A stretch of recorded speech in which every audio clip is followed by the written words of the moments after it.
We're ready to get started with our roundtable discussion on data dominance and its impact on AI. Just a quick point from folks that joined us today. The note cards you see on your chairs is for us to answer or to write down your questions, and after, at the appropriate time, and one of us will come and pick up those cards and hand it over to the moderator.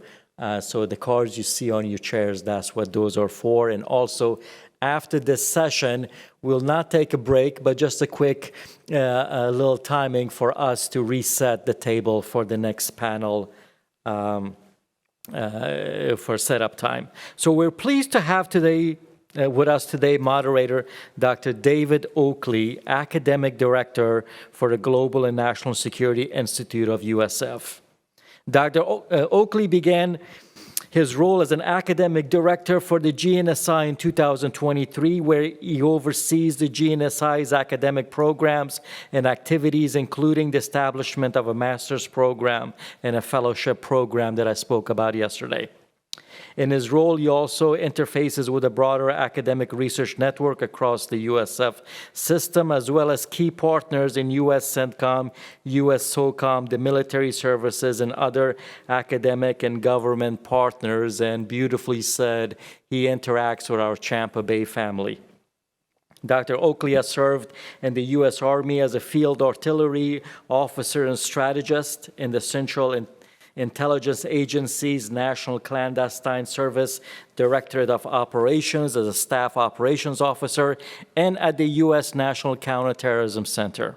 He also serves as a visiting fellow with the King's Center for the Study of Intelligence at King's College London, is on the editorial boards for Intelligence and National Security, Interpopulum, Journal of Irregular Warfare and Special Operations, and JSOW Press. I will turn the discussion over now to my friend and colleague, Dr. Oakley, who will facilitate the discussion and the Q&A.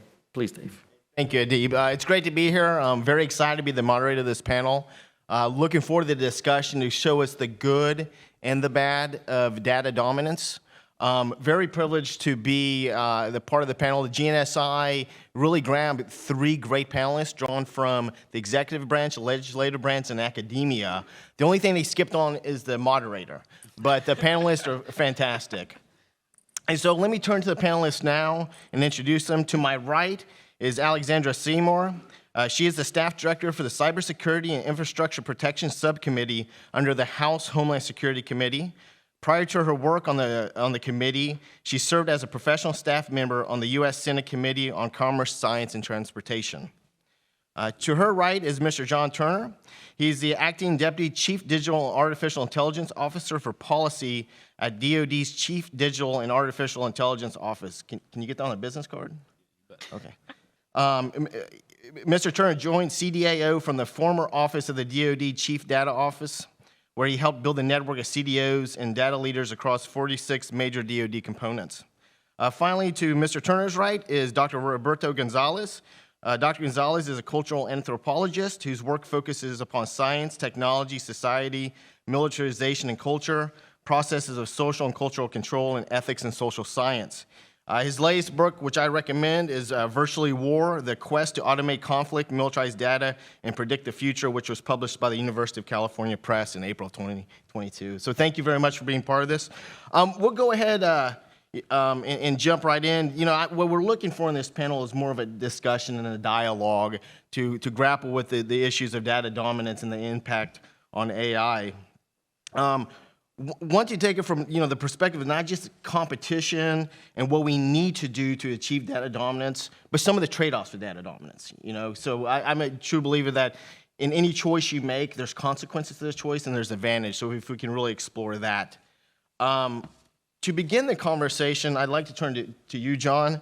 Your office, and I'll read from the website, is responsible for the acceleration of the DoD's adoption of data, analytics, and AI to generate advantage across from the boardroom to the battlefield. Considering the leading role CDAO has in DoD's adoption of data, how do you interpret the phrase data dominance? And how is your organization working to achieve data dominance? And finally, what are the implications for achieving or not achieving data dominance? Yeah, for sure. Thanks, David. So thanks very much again for everyone being here, and especially for this opportunity to talk about data as it pertains to AI. I think it goes without saying, and everyone clearly recognizes that you don't have artificial intelligence and machine learning without quality data. And so having a focused conversation on data and how we approach that, how we think about that in a national security context is wholly appropriate. To the term data dominance, I'll confess it's not my favorite. I think I understand the sentiment, right, that we do need to move with a sense of urgency, that the national security imperatives that are being discussed throughout this conference require that we have a strong focus on building a foundation of quality data. But I would offer that the more we as practitioners, as data leaders within the government, as providers within industry, as thought leaders within academia, the more we use as precise a terminology as we can muster, the more we will help manage that potential expectation gap.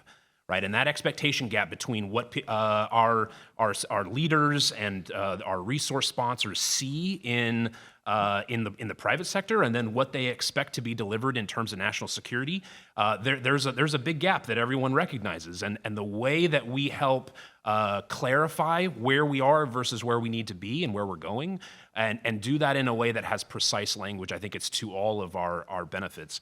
The terminology that you mentioned, right, in our mission statement, and certainly General Fenton mentioned decision advantage, right? This is the outcome. This is what we are using data analytics and artificial intelligence to achieve, right? Is smarter decisions. You heard General Fenton say from the team room to the boardroom, right? That's very much akin to our recognition that the promise of data analytics and AI is not just for weapon systems or in an operational context, but it's also for the Department of Defense to manage this very large organization and the business of the department in an efficient and effective way. And so, as we think about the importance of data and building a foundation of quality data, I would first be remiss if I didn't mention that the Department of Defense recently released, Deputy Secretary Hicks signed out in November, the 2023 Data Analytics and AI Adoption Strategy. And part of that strategy from Dr. Martell, which you'll hear from in this conference, starts with a hierarchy of needs. And this hierarchy of needs says that at the foundation of the hierarchy, you really have a layer of quality data. And it's upon that hierarchy, upon that foundation of quality data that you can then build insightful analytics and metrics. And then on top of that, right, that is when you have the opportunity to employ machine learning and statistics at scale and bring those AI and ML capabilities to bear. But if you don't logically start with a foundation of quality data in terms of your people, your process, your organization, your technology, then you'll be out of sync as you try to apply the rest. And so very, very fitting here that we're talking about the importance of data management. As it pertains to competition, right, and how we think about data in the role of competition, I would offer that we've heard and discussed a lot about how we framed the AI competition with the PRC in this conference, and you've heard from many, and there is, I think, a general discourse on this topic that really anchors on AI innovation. Right, and it anchors on the core inputs to AI innovation. So as we talk about this issue, we often start with data, algorithms, talent, and compute, right? Kind of the four main building blocks to how we think about AI innovation and our ability to build and harness this emerging technology. And that discussion around how the U.S. and how the PRC are advancing in terms of data, talent, algorithms, and compute from a national level and from an economic level, that makes a lot of sense, and that's a good dialogue to have. What we would offer within the Department of Defense, however, is that in a military context, as we're talking about how this technology is going to help us prevail across the competition continuum in crisis and help us prevail in conflict if necessary, is using this general purpose technology as an input to real mission outcomes. And so it's really important that we think about AI not as a thing that is delivered, but rather as a general purpose technology that enables our systems and our capabilities to operate more effectively. So rather than talking about data, we should be talking about data availability. Do we get the right data to the right people when and where they need it? Rather than talking about talent and trying to measure how many PhD AI engineers are coming out of our universities, we need to be thinking about our workflow integration and our workflow adaptability. How much are our practitioners able to use and understand and incorporate, adapt their old processes to take advantage of new technology? Rather than just thinking about the performance of an algorithm, we need to be thinking about the trustworthiness that we can provide to those decision makers, how they can have justified confidence in the results and the predictions from these models such that they can make sound decisions. Rather than just thinking about our compute and the capacity and the number of GPUs in any given location, we need to be thinking about the systems integration and how compute is integrated within our platforms and systems so that the compute is available when and where it's needed. And so that requires a little bit more of a rigorous analysis, one that then helps us understand the promise of AI and our comparative advantage in the context of a specific mission, in the context of an operation in a specific environment. And that's really, I think, where for the Department of Defense, where the focus of our thinking about AI competition, that's how it should be oriented. Perhaps I'm offering an additional layer beyond sort of the standard national discussion around data, talent, algorithms, and compute. Let me maybe finish with a third thought here, David, and this speaks to how we are driving the adoption of data analytics and AI in order to improve the capabilities of the Department of Defense, again, from the boardroom to the battlefield.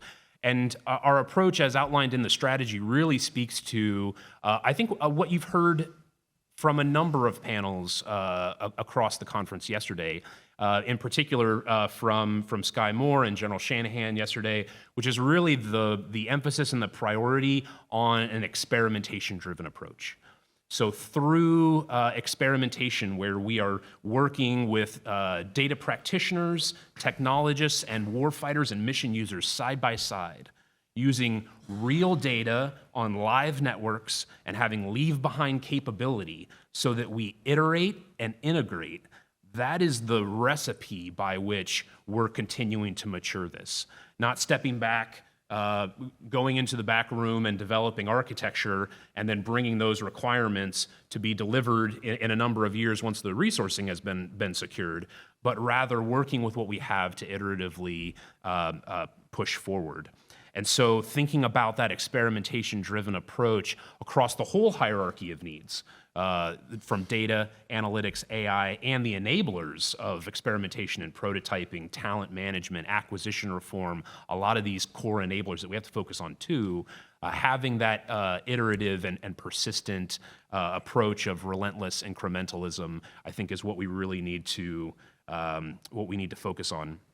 So within the Office of the Secretary of Defense, how we're looking to drive that is really through both investments to help the department move at speed and at scale.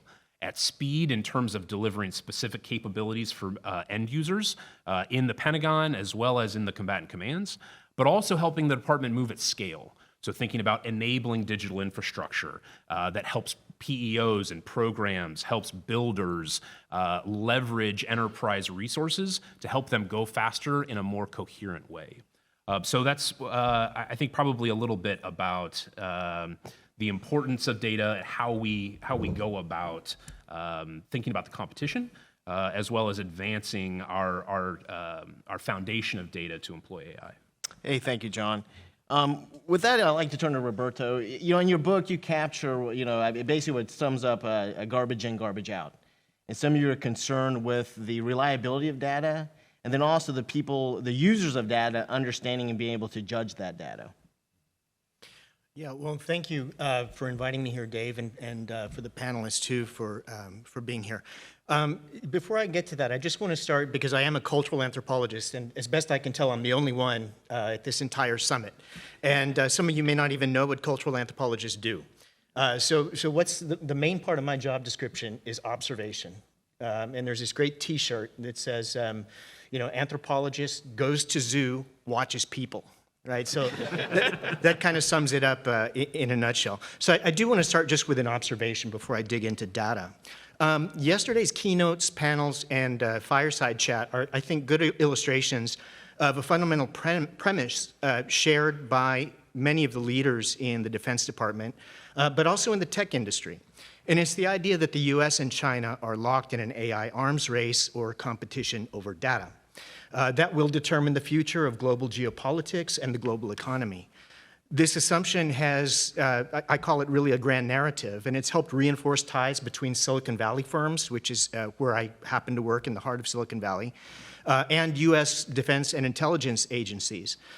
Many current and former tech executives, from Eric Schmidt, who we'll hear from tomorrow, down the line to Jeff Bezos, Peter Thiel, Alex Karp, Palmer Luckey, and others have also really kind of latched onto this narrative, as have many startup executives and folks from venture capital firms as well. So I'm going to play devil's advocate for a moment and start by asking, does the grand narrative hold water? And I'm going to take the position that it might not, for several reasons. And just in the interest of time, I'm going to stick with two. First, there's compelling evidence that many analysts are overestimating China's current AI capabilities and even its military capabilities. While it's true that China's technologies have improved greatly over the past decade, it's also important to avoid exaggerating the improvements by claiming that they're an imminent threat to US national security. Here, I agree with a retired US Air Force Lieutenant General who last year said, and I'm quoting here, "It feels at times like we are dangerously close to making the same kind of erroneous bomber missile gap assessment with AI that we did with the Soviet Union in the early 1960s. What's even more concerning is that as all of this is happening, Chinese military analysts and researchers have tended to overestimate America's AI capabilities too. Flawed assessments on both sides run the risk of making the AI arms race a self-fulfilling prophecy. A side note, while Chinese leaders might boast about the country's military-civilian fusion initiative, China faces serious internal problems of its own, as many of you surely know. An economy that's been decelerating for 20 years now, a demographic decline that will likely cut the population in half by the end of this century, down to about 700 million people, and a brain drain that is siphoning some of the most talented researchers from that country to Western nations, especially Australia, Canada, New Zealand, Germany, and other EU countries. Interestingly, the US is not really one of the prime destinations anymore for reasons we can discuss later on. We also need to remember that China's military hasn't fought a war since 1979, and that didn't go so well for them either. It's unlikely that China's leaders would be reckless enough to invade Taiwan, and as that country's outgoing president, Tsai Ing-wen, said last November, it simply isn't in China's interest for the foreseeable future. A second problem with the notion of a race for data dominance, or AI, has to do with the potential strategic consequences of a tech-heavy defense agenda geared towards preparing for future wars enabled by AI weapons, surveillance, and logistics systems. Banking on high-tech great power conflicts may have the unintended effect of leaving the US somewhat less prepared for longer conflicts in which Western powers struggle vainly against insurgents who will fight back, rigging the rules of the game in their own favor with low-tech but effective tactics. For example, digging tunnels to escape observation, using vehicular decoys to deceive surveillance cameras, and switching cell phone SIM cards to evade GPS tracking. In the words of an anthropological colleague, Hugh Gusterson, ironically, the long-term advantage may go to the low tech. Also, let's not forget that technological superiority didn't lead to US victories in Vietnam or in Iraq or in Afghanistan. Advanced technology cannot overcome a determined adversary engaged in irregular warfare on its own turf. Why then has the grand narrative of an AI race and the competition for data dominance taken hold? Why have so many experts in both the public and private sector latched onto it? From the outside, it looks like the narrative plays an essential role in boosting the military's demand for AI products, serving to justify and accelerate US defense spending in the tech sector. When Amazon is awarded a $10 billion cloud computing contract from the NSA, or when Microsoft lands a $22 billion VR headset contract with the Army, it's understandable why tech executives repeat the grand narrative. It's in their interest to do so, and in the interest of their shareholders. That said, we should recognize that today, the nature of the military-industrial complex has changed. The Defense Department has come to rely more on business leaders than business leaders on the Defense Department.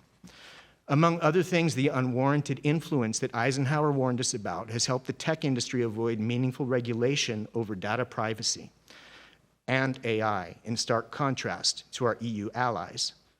Instead, we allow the industry to more or less regulate itself. Let's consider how the practices of Silicon Valley companies are influencing military spending. For decades, venture capital funding structures have encouraged high-risk startups to prioritize rapid growth, find profitable business models, deploy aggressive marketing campaigns, and launch accelerated hype cycles as corporate leaders make extraordinary, but often unverifiable, claims about their products. While such activities may be acceptable in the world of consumer goods, there's much more at stake when Silicon Valley's startup model is applied to military products, especially weapon and surveillance systems. We should be less worried about killer robots or autonomous weapons making their own decisions than the prospect of fielding shoddy machines or programs that result in innocent people and American troops dying. Soldiers' lack of trust in new technologies, which is something I write about in my book, is a rational response to high-risk situations. If the pace of developing and adopting AI-enabled weapon and surveillance systems continues to accelerate, the end result is likely to be an expensive, high-tech arsenal consisting of flawed, unreliable, and dangerous technologies that don't work as advertised.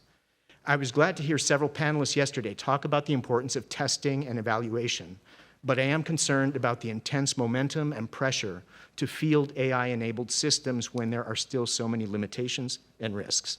Finally, I would be remiss if I didn't mention how this summit, despite good intentions and a few critical voices, might potentially reinforce the grand narrative I talked about at the beginning.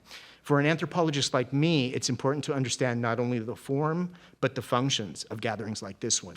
Not only the content of the ritual acts and the ritual meals, but the consequences. It's tempting to be swept along by the optimistic rhetoric and hype surrounding AI, and I hear it all the time in Silicon Valley. However, unwarranted influence in 2024 works much as it did in Eisenhower's day. In a recent report, the New York Times identified more than 50 former DoD and national security officials who took jobs with venture capital firms after leaving government, and the newspaper called it, quote, a new spin on the old revolving door. Let me end by respectfully proposing that we think of ourselves not only as Americans, but as global citizens, as one of our panelists mentioned yesterday, in an emergent multipolar world that presents new opportunities. Doing so would require us to rethink ideas of dominance, whether data dominance or military dominance, on the world stage. It would also allow us to move past zero-sum thinking and focus more on common threats facing us all. Things like climate change, epidemic disease, resource depletion, and the instabilities of global capitalism. Using data and AI to help solve those problems might contribute to true global security. And just a closing note here, in my book, one of the things I do talk about, to get back to the issue of data, that's often not understood, is that data literally comes from a Latin term that means gift. Datum is the term for that, and it's still reflected in some of the Romance languages today. I think that's a really important starting point for understanding the complexities of data. I mean, if you do a literal translation, what this panel should be about is gift dominance, right? Which kind of blows your mind. But anyway, that's how I'll start there. Hey, thank you, Roberto. Alexandra, you've heard about some of the ways DoD is working to enable the use of data. You've heard of some of the concerns. You're with an organization that, looking at the mission, you kind of have twofold, or multifold, I should say, protecting federal networks, strengthening critical infrastructure, but also protecting the way of life. So it seems to me that you're kind of, your organization is riding between these two challenges. Like, how do we protect against external threats while maintaining our way of life and some of the principles that we hold dear? And so if you could speak to that a little bit, and your organization also. Yeah, absolutely. First of all, thank you so much for having me, GNSI. I really have enjoyed the conversation over the past 24 hours, and people have really hit on a lot of points that I think have resonated with me. And so I'm excited to dig into this a bit more.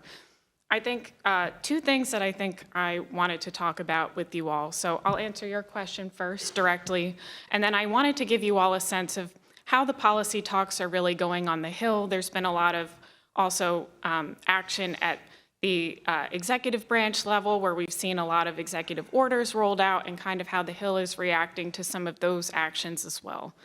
So I'll start with your question first. So I think you're hitting on something that is a huge challenge. Like, we already face so many cybersecurity challenges that are already intensifying in effect. I think you can barely open the news these days without seeing some type of cyber attack that's happening. I think even just a couple of weeks ago, we saw the Volt Typhoon attack, where we found that China had been sitting in critical infrastructure for over 5 years. I think that this, I'm going to hit on this a little bit later, but really speaks to China's strategy and how they are thinking about this competition overall. Really, at the end of the day, it's a competition for influence, and information is key to that success.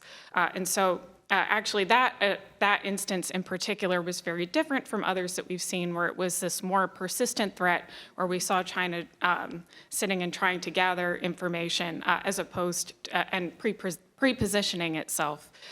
It was called a living off the land technique, using the infrastructure that was already in place. So we're seeing that. The way that artificial intelligence, I think, fits into this, there's a lot of parallels, I think, with cybersecurity as well. Right now, particularly, I think, from my perch, we've been working with CISA, where we mainly have our jurisdiction. There are a couple new concepts. CISA's role primarily is to work with industry and government partners, and to try to be that coordinator, that trusted partner for everyone to come to provide guidance and information and technical assistance as organizations are trying to ensure that they are resilient and secure. And so I think that a lot of these cybersecurity concepts, one that CISA has talked about is secure by design. They've also talked about this in the context of artificial intelligence. CISA has a plan for artificial intelligence. And I think the way that we see some of these parallels, it speaks to the fact that artificial intelligence, as we have said, is an enabling tool. It's also an amplifying tool. It's going to fundamentally transform the way that we perform specific tasks. It's going to make us more efficient. It's going to have cost savings in the long run. It's going to be more productive. But I think that there's a lot, and there are going to be a lot of questions that we're going to have to answer about how we want to use the tech and what types of applications are appropriate. And I think that these are some of the biggest topics that we've seen kind of take place on the Hill. So I think from that, I'm going to just kind of move into talking about specifically how these dynamics have gone on the Hill and where the conversation is. So I think, as you all have noticed, AI has really grabbed the attention of policymakers. This is very different from anything that I have observed over the years. I will say, from my own standpoint, I used to work in industry for an artificial intelligence company. And I remember trying to engage with different stakeholders, and this really wasn't a big conversation topic except for within very specific contexts. Now you can barely even have a conversation without AI coming up, without some type of headline where artificial intelligence is involved. The number of hearings that we even just had on the Hill last year, I think there were over 20 of them, and they were all across committees, so it just shows the level of interest from members in this topic in particular. And that's not even speaking to the insight forums that took place that a group of members in the Senate had led over the course of last year, ranging from many different topics. There's a flurry of legislative proposals that have been coming out, spanning lots of different types of areas, everything from talking about content provenance to deepfakes to some more security-specific concerns.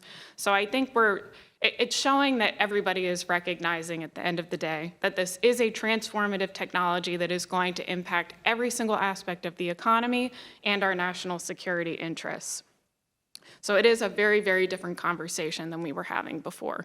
And a lot of this was spurred from ChatGPT. I think that kind of accelerated the hype around this.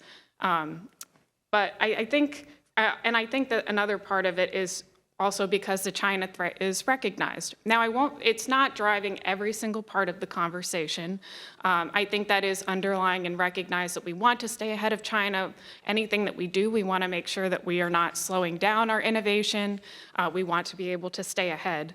But as I said beforehand, a lot of this is focused on how we are using the tech in society. There's a lot of big questions that I think have really captured the attention of policymakers in trying to figure out when we should use, and has led to a lot of these regulatory conversations as well, about when we should regulate, if we should regulate, how we should regulate. And the starting point for a lot of these conversations too is looking at what are the existing laws that we have in place. I think initially when these conversations started, and I think that there's still a growing understanding about this, is that AI is not some monolithic, one-size-fits-all technology. It is a tool, and it is used in very specific applications, and it is used in very specific sectors. And so I think that the conversation has kind of shifted to looking at where are those use cases, and how should we be making sure that there are safety measures in place, and what is the appropriate role for government to make sure that we are using and developing our technology in a responsible way. So I think another thing I was kind of reflecting on last night, and thinking about this question of data, was I often say that the Hill is in an information gathering mode. And I took a step back and realized that there's kind of a couple different layers to this.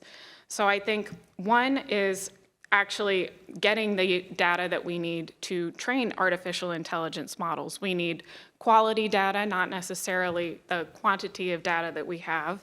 We need to make sure that it's prepared and ready. We need to know which use cases that we're going to tailor it to.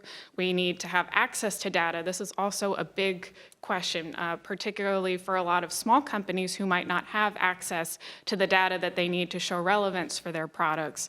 So working through some of those questions as well.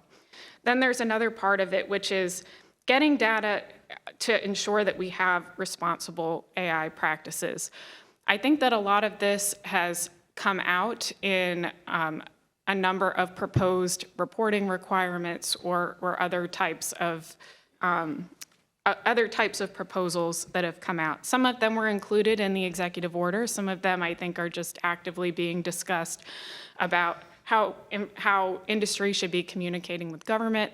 I will use one example about from the executive order where there's a reporting requirement for companies that create models at specific thresholds to have to turn over, to report model weights as well as the cybersecurity practices around those model weights. I think that this is one example where we really have to press ourselves and think about what type of data is useful and what can we act upon, because we want to make sure that we're not overly burdening industry. We want to make sure we're not creating potentially compromising scenarios where companies might have to turn over IP or anything else. And we have to think about the processes that are in place to make sure that we are using this data effectively.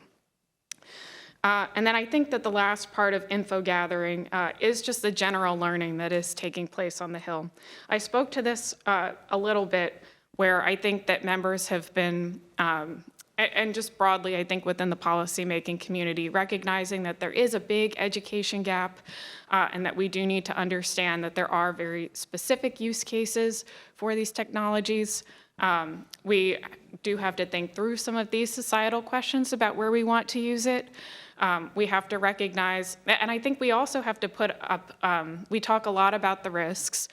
Some of them I think we're still trying to define exactly what those risks are and where the gaps are so that we can address them effectively.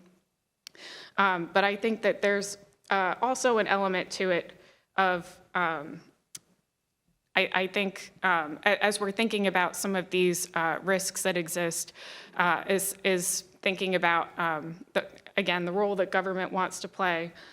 So I think there's actively a lot of conversations about what is the appropriate scope for legislation and the role that we should play. So I will stop there. I think that there's a lot of interest, I think, that we will continue to see from policymakers as they work through a lot of these questions that we've raised over the course of the 2 days. Okay, thanks, Alexandra. Before I turn over the questions from the audience, what I'd like to do is give it time for response to your fellow panelists. And so we'll start with you, Alexandra, and then we'll just go in the reverse order that we started with. Yeah, I think one of the things, I completely agree with everything that you had said and had observed from my own experience. I think one thing that I did want to underscore from something that Roberto had said is this theme that had come up yesterday about needing to field even though we still have risks and trying to move as quickly as possible.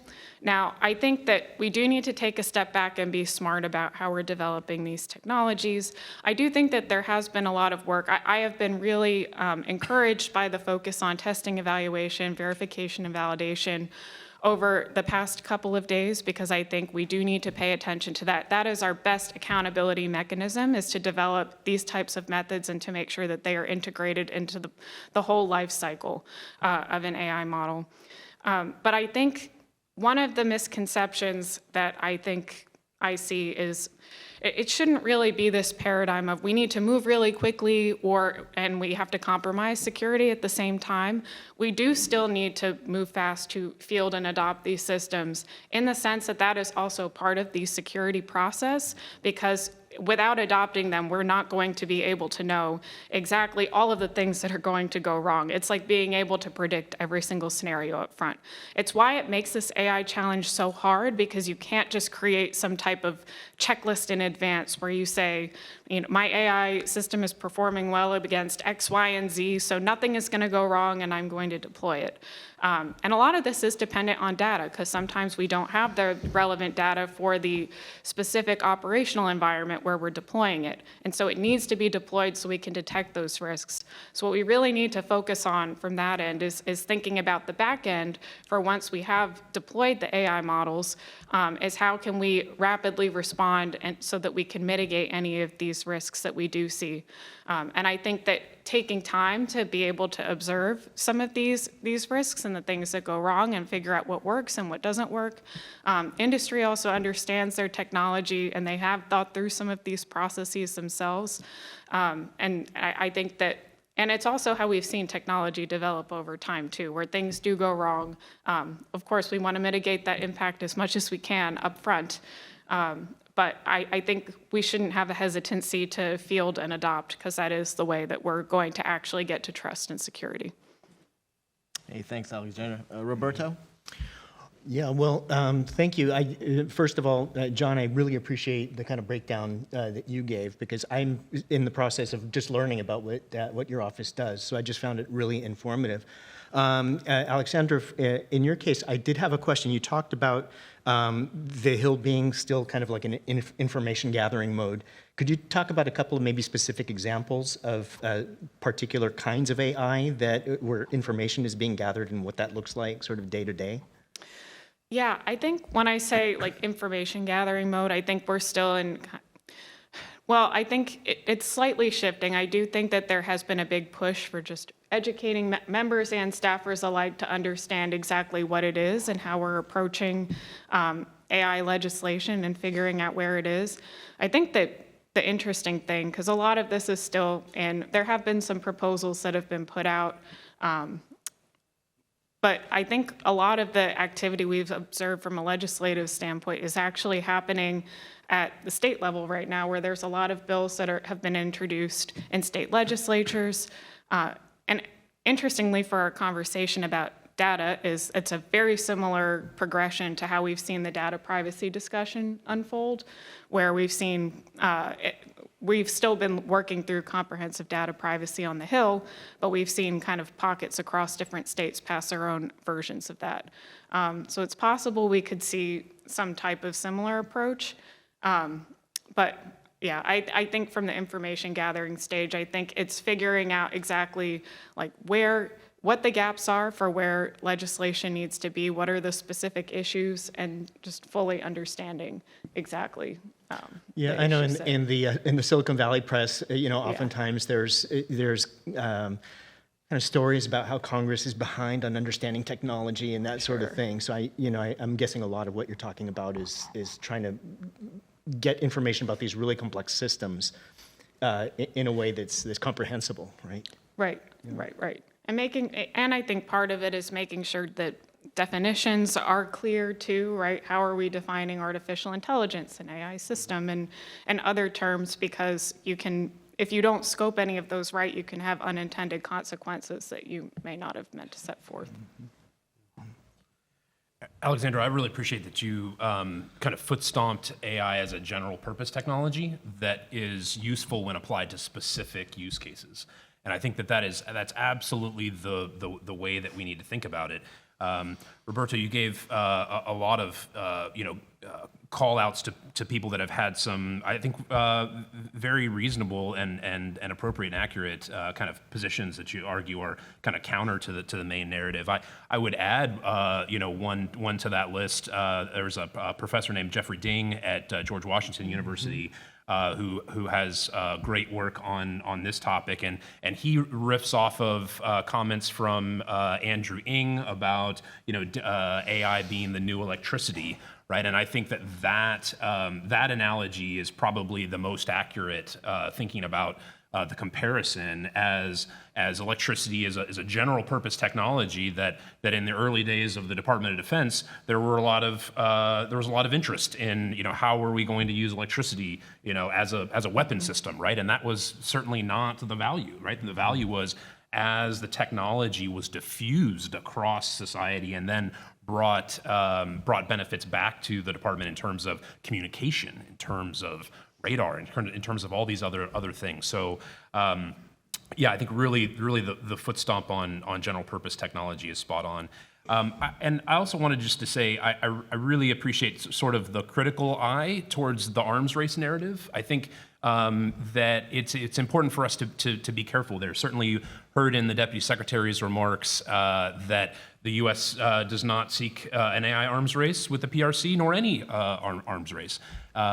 I would add to that the arms race terminology may have some challenges with it, right? In that in a race, you have a known finish line. And I don't think we have a known finish line, right, in kind of where we are.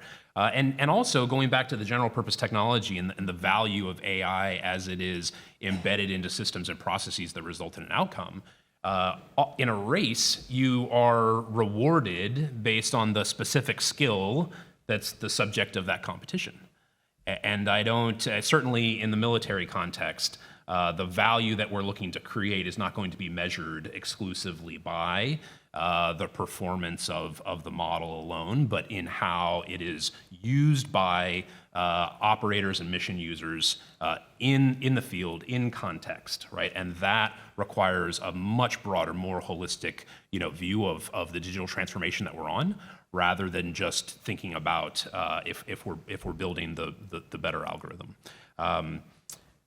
I would offer there are some in industry who point out that the department is not spending 1% of its budget on software, and that perhaps that is reason to have some emphasis and dare I say enthusiasm around the importance of of digital technologies in our national security budget. And so I think part of the reason why we are all here focused on this important topic and looking to advance that is because there is tremendous promise, and in the digital age, we do need to make sure that we have the right level of attention and focus as a proportion of the department's budget.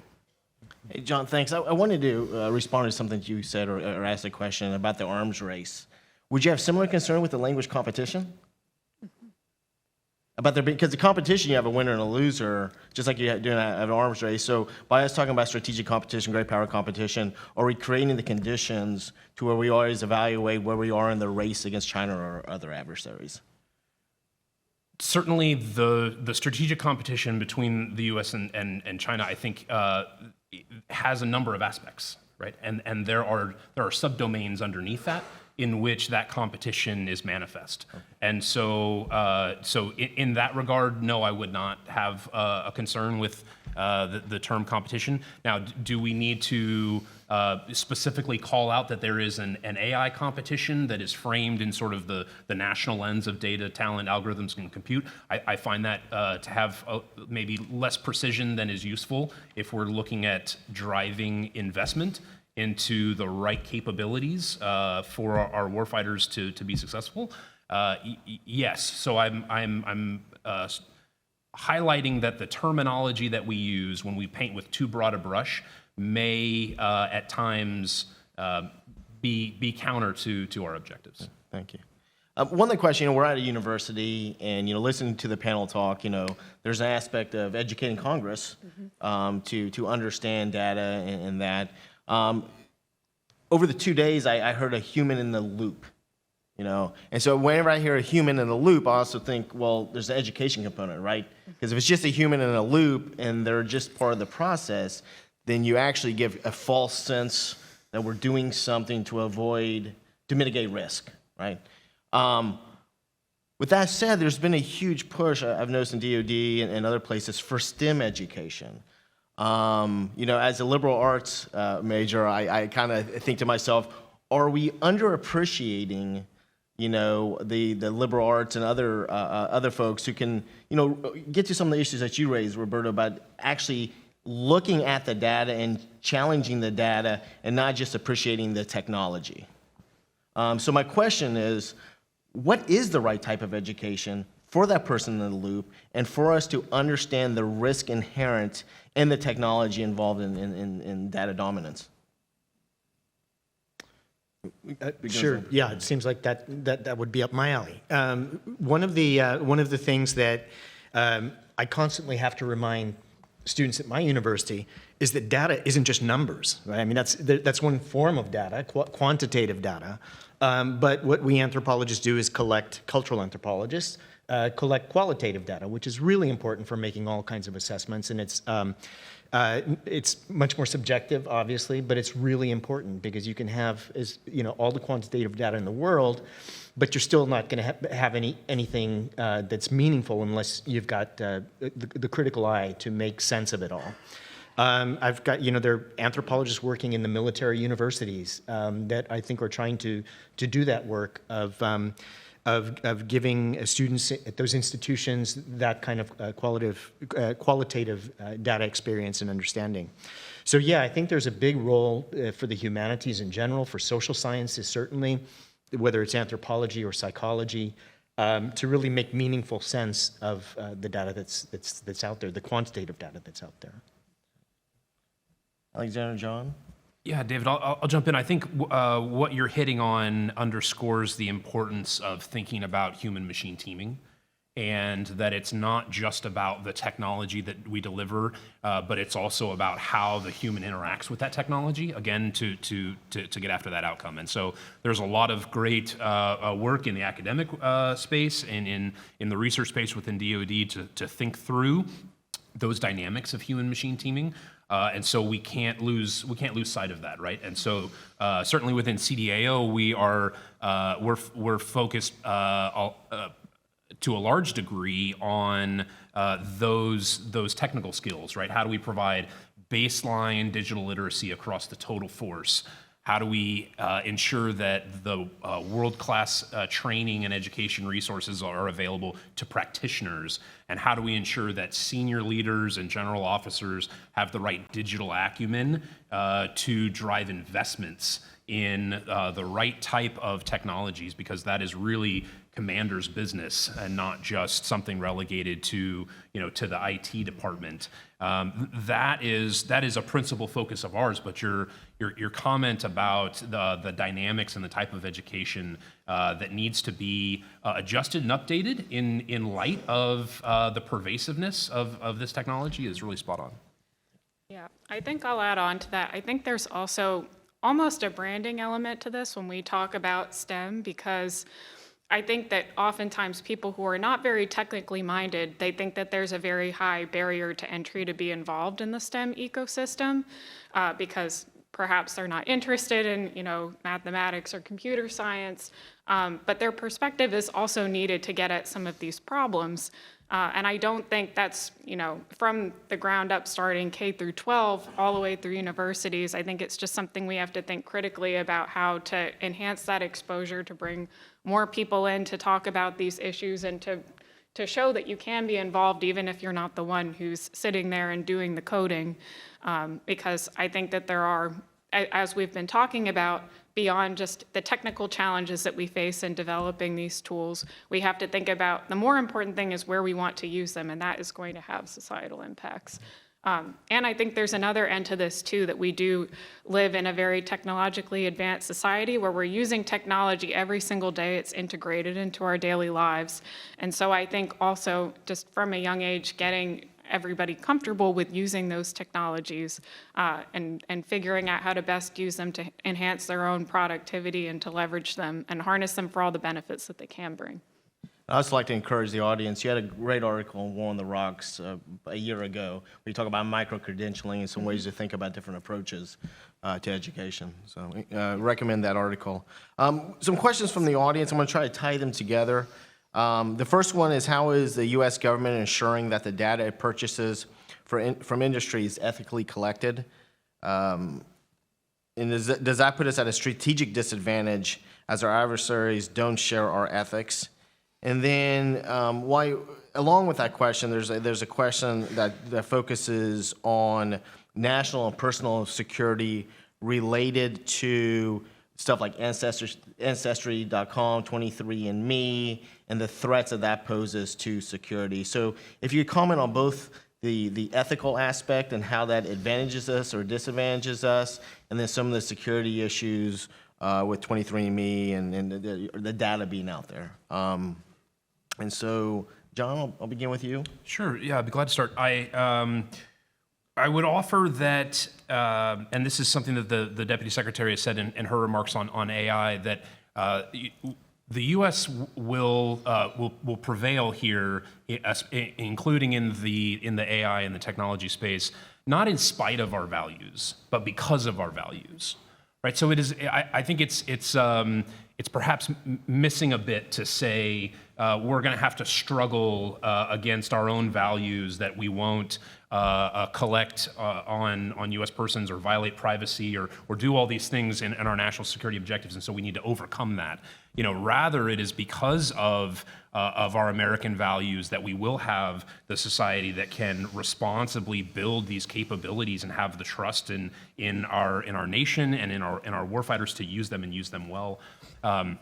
So I think that, Roberto, riffing off of your opening here on challenging the narratives, I would ask that we think critically about this narrative of we have to win in spite of our values, and then certainly in terms of the acquisition of data, just as there's a large push towards software bill of materials and understanding the provenance and lineage of software, we will certainly see the same, right, in terms of the provenance of data that is both generated in one part of the federal government, and then as it transits across organizations, we need to understand that provenance. We also need to understand it as it comes in from industry.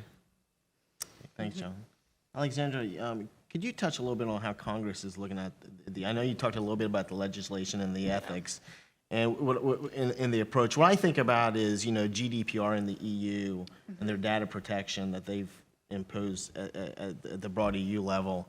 And it seems to tie in right to this question on the ethics side. I wonder if you can comment how Congress is looking at that, because it seems a lot of times, maybe it's the nature of the way that we're structured in the United States, but we've deferred to the states, like California and others, to take the first move. Yeah, and I think I kind of mentioned that in my, not in my opening remarks, my follow-on remarks about how a lot of the states are looking at this issue. I will say I think one benefit of that type of approach is that you can try out a lot of different ways to approach whether it's data privacy or artificial intelligence, and to figure out what makes the most sense before we apply it at like a national level. So I think, I don't know how much more, I mean, we're still considering comprehensive data privacy, which would be our version of some type of GDPR type move. I think that Congress is slow and deliberative for a reason. We want to make sure that we get it right and to work through a lot of these issues. And so I think these conversations will just continue to be ongoing. And we will still see state activity in the meantime. Okay. I just want to put in my 2 cents here. I've been invited a couple of times over the past year to speak by political scientists, actually, in EU countries. And it's difficult to explain to them why we don't have anything like GDPR in this country, at least the ones that I was speaking with. When I told them about the amount of money, lobbying dollars that go from tech to Congress, they're just kind of stunned. I mean, it is comparable to what the big defense companies, and frankly, the Amazons and the Microsofts are big defense companies now. That's the fact of the matter. But the difference is that lobbying is done for a reason, and I can just speak, right? I'm an academic here. It does play a role in, I think, slowing down the process and not allowing this country to have the kind of regulation, the kind of race to the top, to use Paul Charet's term from his 4 Battlegrounds book, that I think Europe is the EU anyways committed to. So I just really think that's important for us to understand. That's part of what makes this country very different from the EU, and I think that's something that's really hurting us in the end. So next question's directly is addressed to you, Mr. Turner. DoD is trying to understand how generative AI and LLMs can be used in trusted manner. Can you describe the mission of Task Force Lima at CDAO? Absolutely. The Deputy Secretary established Task Force Lima as the department's central mechanism to drive the sharing and collaboration of our experimentation on large language models. So as this capability emerges, as we need to understand the use cases, the risks, and the deployment models of generative AI, that learning, that campaign of experimentation and learning needs to happen in a shared way across the organizations. And so Task Force Lima is the department's sort of central mechanism to share those lessons. And really one of the main things that is coming out of Task Force Lima, in addition to guidance issued by CDAO to the department based on the collective learnings, it is also a lot of thinking around a maturity model for LLMs and generative AI. And so as an analogy, you can think about a maturity model for autonomous vehicles and self-driving cars, right? We know that the term self-driving vehicle is not is not precise enough, and so there is a maturity model that kind of speaks to the degree of sophistication. We would likewise in the generative AI for defense arena argue that we need to understand the type of use cases that generative AI would be applied to, and then the acceptability criteria that the model would need to adhere to, so that we ensure that we're using this technology for the right use cases, and we're employing the rigor that is appropriate for the mission and the outcome. And so thinking through that maturity model to really build maybe a more rich and precise understanding of how this technology will be applied within defense, that's one of the main goals of Task Force Lima. Hey, thanks, John. We only have a few minutes left, so what I'd like to do is, we'll start with you, Alexandra. 30 seconds, last thoughts, comments that you'd like to leave the audience with to close it out. Yeah. No, thank you. I think this was a great conversation. I think one of the other aspects of data is also thinking about, because we were talking about how we don't want to collect data, of course, in the same way as authoritarian actors. We also want to make sure that we're protecting our data from authoritarian actors as well. I think we've seen a lot of those types of conversations, whether it's been around something like TikTok or drones collecting information. I think we recognize China's approach, and we want to make sure that we are protecting our own U.S. person information from them being able to use it. And I think that we're going to continue to see a lot of these discussions on AI unfold, and data will kind of be at the center of it, protecting U.S. person data and ensuring that our systems are resilient. Thank you. John? One of the key ways that we will understand the maturity of the department's foundation of quality data is understanding the speed at which we are sharing data across organizational boundaries. And that's not just a technology problem, that's largely a people and process problem. And so for all of those on the government side, would just welcome the continued focus on treating data as an enterprise resource and thinking about having those conversations between data producers and data consumers in a responsible but efficient manner. Because it is when we're sharing data across organizational boundaries, when we have that discussion between producers and consumers about the level of data quality that's necessary for the consumer's need, it is only then that we'll be able to deliver at speed a lot of these capabilities where we want net new value and capability that is only going to be achieved by sharing data across organizational boundaries. And so your efforts on that and industry's efforts in helping us align to an open data standards architecture that allows for that transport of data across the ecosystem is really key to our success. Thanks. Roberto? Yeah, two last thoughts. One is that, the title of this panel has the phrase data dominance in it, and I don't think we spent a whole lot of time talking about that. But when I first saw the phrase, the thing that immediately came to mind is well, it would be the social media companies really that are the truly dominant forces when it comes to data. I mean, this is essentially how they are valued as highly as they are in monetary terms. So I think there needs to be more of a discussion about that as well, because one of the questions I think was skirting around that issue, that if the U.S. is accessing this information, and feels bound by ethical issues and other countries don't, how does that play out? The other point I want to conclude with is just a kind of global vision here. This is a GNSI event, and I think it's really important to think about not only in terms of data dominance, but also AI and technology in general. And really investigate how is it that other countries are solving the kinds of problems that we're confronting here in the United States.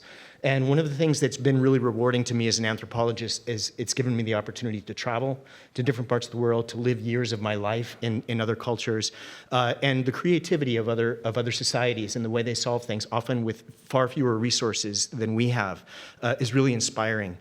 So I just want to finish with that pitch for anthropology, that it can inform issues of national security in some really surprising ways. Thank you. If we could thank our panelists.